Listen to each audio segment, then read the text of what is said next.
Nearly 3 billion people today still get energy for heating their homes and cooking their food from burning wood, or animal dung, straw, crop waste, charcoal, or some other biomass.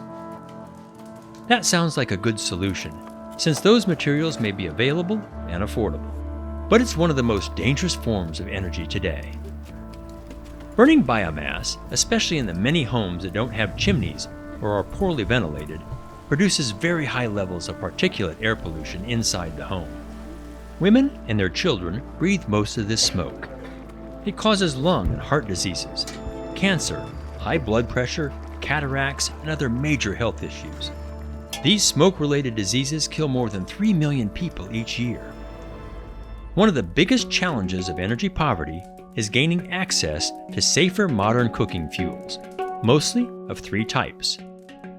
Liquefied petroleum gas, or LPG, is produced from oil or natural gas and is a mix of butane and propane. In the United States, it's often put in canisters and used for barbecue grills. In many developing countries, canisters of LPG may be a family's only cooking method, but one that is safer, less polluting, and often more affordable than wood.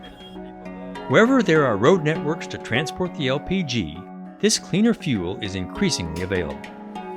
In more rural areas that may not have good roads, another gas system is becoming popular.